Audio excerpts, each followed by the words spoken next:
I almost lose my life. The doc comes in and goes, well, I'm going to do everything I can to save your life right now, but I'm going to have to take you from your knee down and we're just going to amputate your leg. And instantly I said, okay, fine, do whatever you need to do. But this doctor, Dr. Rucht, was a fan of mine and he knew what that would do to me.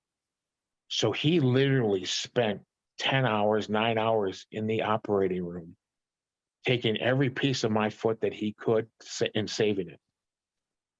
And the first time that he came in to change my bandage, it was like a 2.5 hour bandage change.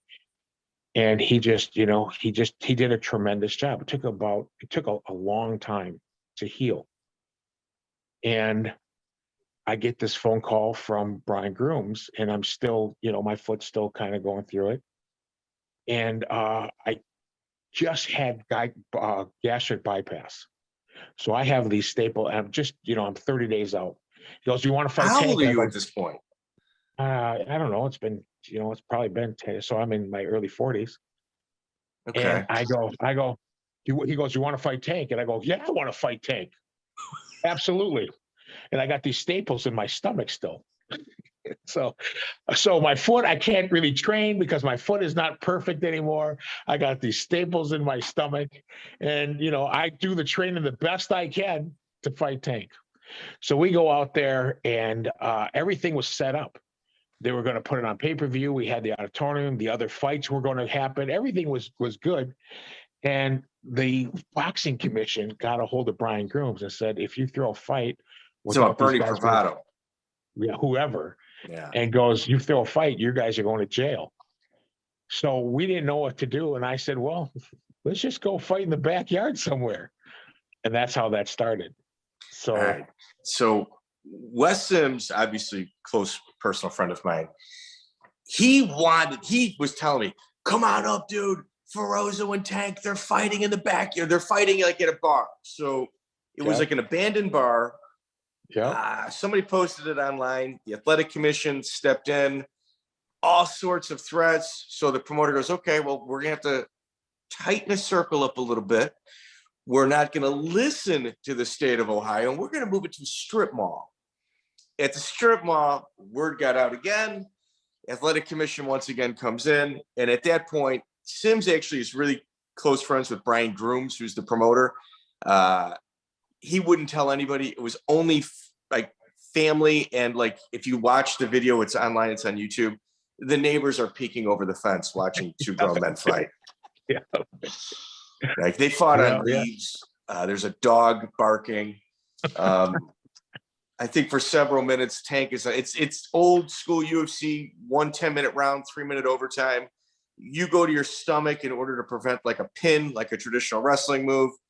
Tank pounds on you for about 7 minutes, and every single time you're telling him it doesn't hurt. You can't hurt me. It doesn't hurt. And so here's the night before we fight. We sit down and bullshit with each other for about 2 hours. Literally, me, him, 4 other people, and his dad. Wow. So we're talking, and we're really just kind of getting involved and talking, and about times and the whole bit, and we're getting along, and I'm actually starting to like Tank. But remember, we're old now. And after we sat and bullshitted and talked, and the whole bit, his dad came up to me, true story, and goes, "No one's going to get hurt, right?" And I go, "Yeah, nobody's going to get hurt."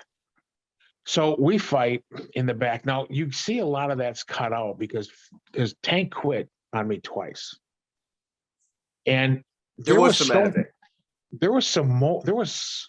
Brian Grooms paid me a lot of money, a lot. Can we ask what he paid with the price? $25,000. Yeah. Wow. How was he just a big fan and he wanted to do this because he couldn't have recouped any of that money? Why did he do this? I have no clue, but he paid me. I walked out of there with 25 grand, and I was thinking to myself, so we're fighting, boom, boom, and within 45 or 50 seconds, Tank bends over and quits.